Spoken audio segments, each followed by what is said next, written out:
Parshas Beshalach, Klal Yisroel were zeicha to an incredible miracle where the sea split and Klal Yisroel walked through on dry land. What did Klal Yisroel do to deserve such an incredible miracle where the whole world stood in awe? The whole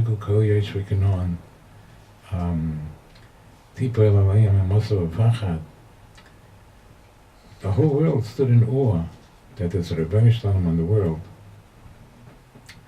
What did Klal Yisroel do to deserve such a miracle? In the Medrash Rabbah it says, "B'schus atzmoisav shel Yosef nikra hayam liYisrael." In the schus that the Klal Yisroel were carrying the remains of Yosef HaTzadik, it was in his schus that the sea split for Klal Yisroel. What's the proof? The Medrash continues, because it says in Tilim, Hayom Ro'av Hayonos, the sea saw and fled. The waters fled. The waters parted. All this happened b'schus vayazev bigdoi biyodo vayonos hachutza.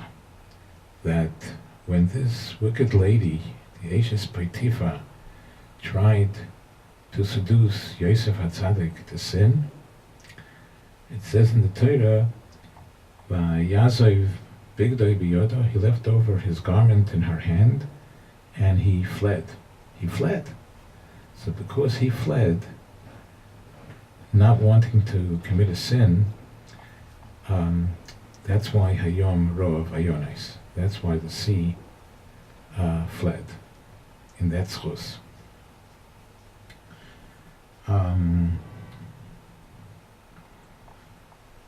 Okay, this is somewhat mystifying, because didn't Yosef HaTzadik have bigger schusim than the fact that he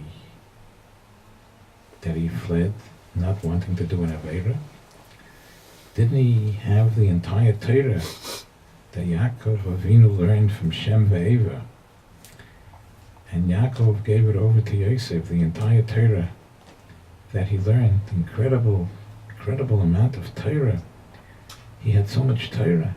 Wasn't that even greater than the fact that he fled and didn't want to commit an Aveira? But perhaps the world says that the Vilna Gaon said that it's easier to learn through Shas than to change one midah, one character trait. So maybe something like that is what's happening here. As great as it is to have so much Torah, but when he has a test and his midos have to shine, and Yosef's midos shone because he fled from doing an Aveira, the control that he needed for that, the fun tzara agra, the efforts that he put into that, was even greater than all the Torah that he had from Shem Ve'eva, from Yaakov Avinu. And then maybe there's one more little question. So he did a great thing, but what he did was behind four walls. I would expect that maybe the miracle that came about with the parting of the waters of the sea, I would think maybe that he needs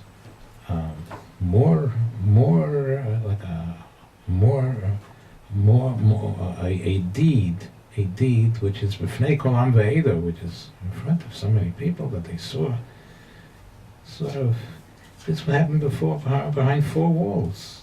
Nobody would know about it unless the Torah recorded it.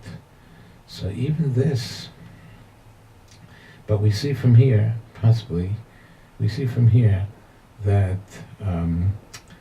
that when a person exerts effort for his midos, for his midos of overcoming his temptations, the efforts that go into that, maybe even if it's done b'chadrei chadorim, even if it's done in private, where nobody sees except HaKadosh Baruch Hu, this it doesn't have to be done b'fnei kolam ve'eda, the good deed. As long as it's done, and HaKadosh Baruch Hu sees that a person puts in so much effort to overcome this nisayon, to overcome his temptations, that is worthy to perform, because of that, the great, incredible miracle of Kriyas Yamsuf. If all this is true, then perhaps we could learn a Musar Haskel, that every person in his own home, between his conduct between him and his wife, or his wife and him, if a person goes against his grain and does things, overcomes any, it's easier to say no, and it's easier not to be available, and it's a lot easier. But if somebody understands what midos mean, to go out of your way and go against your grain to help somebody out, then that we can all be worthy of Kriyas Yamsuf in our own homes, according to this. The Eibishter should help. We should be zecha to excel in our midos tovos, and this can bring a Yeshua to the entire Klal Yisroel. Amen.